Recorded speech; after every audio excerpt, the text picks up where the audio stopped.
waxa uu ahaa boqor ka mid ah boqoradii caalamka soo maray kuwooda ugu wanaagsan. wuxuu ahaa boqor aad iyo aad u naxariis badan, wuxuu ahaa boqor wanaagsan, wuxuu ahaa boqor dadkiisa ay jecel yihiin. qasriga boqorka aad iyo aad ayuu u weynaa. guriga qaybtiisa dambena waxa uu qasriga ku lahaa albaab yar, albaabkaas oo sir ah oo boqorka kaliya ogaa. boqorka albaabkaas ayuu ka bixi jiray, waxa uu aadi jiray magaalada, wuu soo dhex mari jiray si uu usoo ogaado xaaladda iyo dhibaatada shacabka haysato iyo waxa magaalada ka jiro. arrintii boqorka ee magaalada aadi jiray ayaa dad badan ogaadeen. boqorka ehelkiisii marar badan ayay uga digeen in uu magaalada aado, ayaga uga baqayo in uu dhibaato kala kulmo. laakiin boqorka arrintaas ma dhageysan oo uu bixi jiray asagoo isdhahayo dadka aad iyo aad ayay kuu jecel yihiin, waa uu cadaalad samaysay, xaaladoodana si kale kuma ogaan kartid adiga oo masaakiin ah in aad dhex gashid oo la sheekaysatid maahane. sidii ayuu ahayd caadadiisa ahayd. boqorka maalin ayuu magaalada u soo baxay, waxau isdahay magaalada kaliyaha dhex wareegine bal magaalada banaankeeda maanta aad oo soo indhaindhay. waxa uu watay buug yar, buuggii ayuu boqorkii akhriyay. boqorkii buuggii ayuu aad iyo aad ula yaabay. waxau isdahay bal meeshaan meel hawo fiican buuggan la fadhiiso ee akhri buuggan waxa ku qoran ee dhammaystir. boqorkii waxa uu aaday geed weyn oo cagaaran oo hoos fiican leh ayuu hoos fadhiistay. boqorkii asagoo geedkii fadhiya oo ku nasanayo ayuu waxa uu maqlay sharqan. sharqantii hadduu sii dhegaystay waa qosol aad aad u dheer iyo sheeko farxad ay ku dheehan tahay.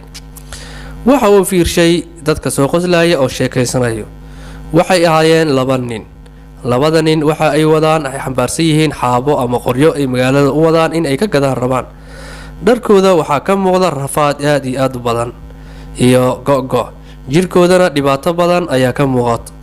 boqorku wuu sii fiirshay wejigoodii. haddii uu fiirsho wejigooda waxaa ka muuqato farxad aad iyo aad u badan ayaa wejigooda ka muuqato, qosol iyo sheeko farxadeedna waa ay wadaan. boqorku wuxuu is yidhaahday oo cadalle nimankan cid ay dhibeen ma lahan, qofka haddii uusan ummadda xasdin oo dhibaateen farxad ayuu helayaa. waxa uu boqorkii isdhahay maanta labadaa nin ka farxi ee lacag sii. lacagtii uu waday ayuu kala qaybiyey oo wuxuu isdhahay ninba qayb ka sii. laakiin labadii nin markii ay boqorkii soo gaareen ee u imaadeen ayuu u wacay. waxa u taagay lacagtii inuu siiyo, laakiin labadoodii mid lacagtii qaabilay ma aysan jirin oo mid kasta gacmihii ayuu laabtay. boqorkii aad ula yaaban nimanka waxay lacagta uga qaadan la-yihiin ayaa mid ka mida weydiiyey oo wuxuu yidhaahday maxaad lacagta iiga diideen inay u qaadatiin. waxa uu jawaabay lacagta maxaa inoo siinaysaa. kii labaadna waxa uu yidhaahday sababta ay lacagta inoo siinaysid iyo waxaan ku kasbannay maxay tahay. boqorka oo arrintii aad ula yaaban oo waxa uu jawaab ka sila ayaa waxa uu yidhaahday waxaan u baahday qoryaha aawadiin inaa idinka karto, maadaama qoryaha soo gurteen inaa lacag fiican idinka siiya ayaa go-aansaday anna qoryaha igu wareejisiin idinkana lacagta qaadatiin. boqorku waxa uu ku fekeray arrinta kaliya ee sharciga ah nimankan aad lacag ku siin kartid waa midaas. kadib waxa uu ku soo noqday boqorkii geedkiisii. wuxuu bilaabay in uu akhriyo buuggii. buuggii intuu akhrinayay ayaa boqorkii lulmooday oo waxa uu ku lulmooday geedka jiridiisa uu ku tiirsanaa. xoogaa haddii uu lulmooday hurdadii ayaa la tagtay boqorkii oo waxa uu seexday. hurdo aad iyo aad u dheer ayuu seexday. kadib laantiina oo ku tiirsanaan dhinaca ugu dhacay oo dhulkii ayuu madaxiisa gaaray oo waa seexday. in cabbaar ah markii uu jiifay boqorkii ayaa xilli dambe oo qorax gaabadkii ah ayuu soo baraarugay. waxa uu arkay boqorkii in ay qoraxda sii dhacayso. aad iyo aad ayuu u naxay waana uu baqay. kadib boqorkii waxa uu u soo cararay dhanka qasrigiisii asoosdhahay intay qoraxda soo jeedo qasrigaagii ka gaar. intii uu soo socday meel dhaxa markii uu boqorkii soo marayo ayuu waxa uu ogaaday in uu ka soo tegay buuggiisii. buuggana aad ayuu u haysay oo ma uusan dhammeen sheekada ku qorneed. boqorka asuu ku fakarayo ma waxaad u laaban kartaa meeshaad ka imaatay, waana uu dareemayay daal aad iyo aad u badan ayuu dareemayay. asoo waxa uu sameeyay kasila ayuu waxa uu la kulmay wiil yar. wiilkaas oo aad iyo aad u dhawaaqayo oo digaagad raacayo iyo baashaan digaagadan lugaha burburan. kadib meesha codkii oo u dhawaaqo ugu fooriyo ayaa digaagada xaggiisa ay soo aadayeen. boqorkii wiilkii ayuu salaamay, waxa uu yiraahday iniyo waxaan rabaa waan daalnahay mar noqon karo nin weyn loo ahay, geedka sebel meeshaas ku yaalo buug yar ayaan ku soo ilaabay, waxaan rabaa in iga soo qaadid. wiilka ayaa yiraahday waa shaqo aad iyo aad u adag, haddii aan meeshaas aado oo buugka aan ku soo siiyo soo qaado maxaa ay siinaysaa? boqorkiina waxa uu yiraahday lacag ayaan ku siinayaa. wiilkii ayaa yiraahday ma xuma in aad lacag isiisid, laakiin haddii aan buugka soo qaado oo lacagta ay siin weysid maxaa aniga ii faa'iido ah? boqorkii oo aad u qoslay wiilka aqligiisii ayaa waxa uu ka yiraahday ka waran haddii aan lacagta hadda aan ku siiyo. wiilka ayaa yiraahday haddii aad lacagta hadda isiisid oo buuggii aan kuu doono aan soo qaadi waayo oo horey aan usii baxo maxaa adiga aad ka faa'iidaysaa oodan dib dambe aaday arkin? boqorkii ayaa wuxuu yiraahday waxaa ila egtahay wiil aqli badan oo sharaf leh oo wanaagsan, waxaan u malaynayaa in aadan ku dhaqaaqin waxaan aad ii keenaysid buuggii. kadib wiilkii wuxuu yiraahday maxumo aan kuu doono maxumo, aniga shimbirahan ayaan la joogay, shimbirahan intaa soo noqonaya ay sicilinay. boqorkii ayaa ku jawaabay aniga ayaa kuu sicilcelinayo ee adiga soo dhaqso.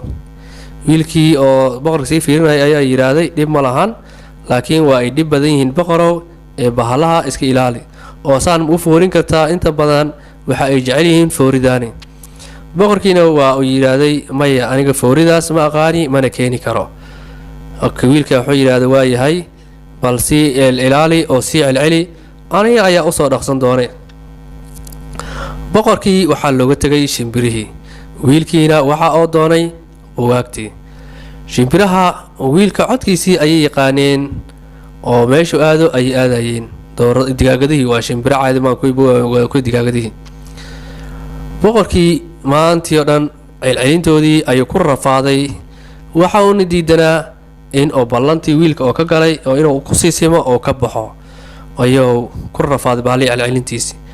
asaga oo rafaadsan oo marba meel u didinayo oo meeshii biyaha inta ka celi ku jiro ayaa wiilkii soo noqday. wiilkii ayaa soo fooriyey, markay fooridiisa maqleen iyo sharqantiisii wiilka xaggiisii ayay aadeen. boqorkii ayay yidhaahday maanta waa ku rafaaday bahalihii oo adin waa kaa rafaaji bahalihii waan kaa rafaadiyey.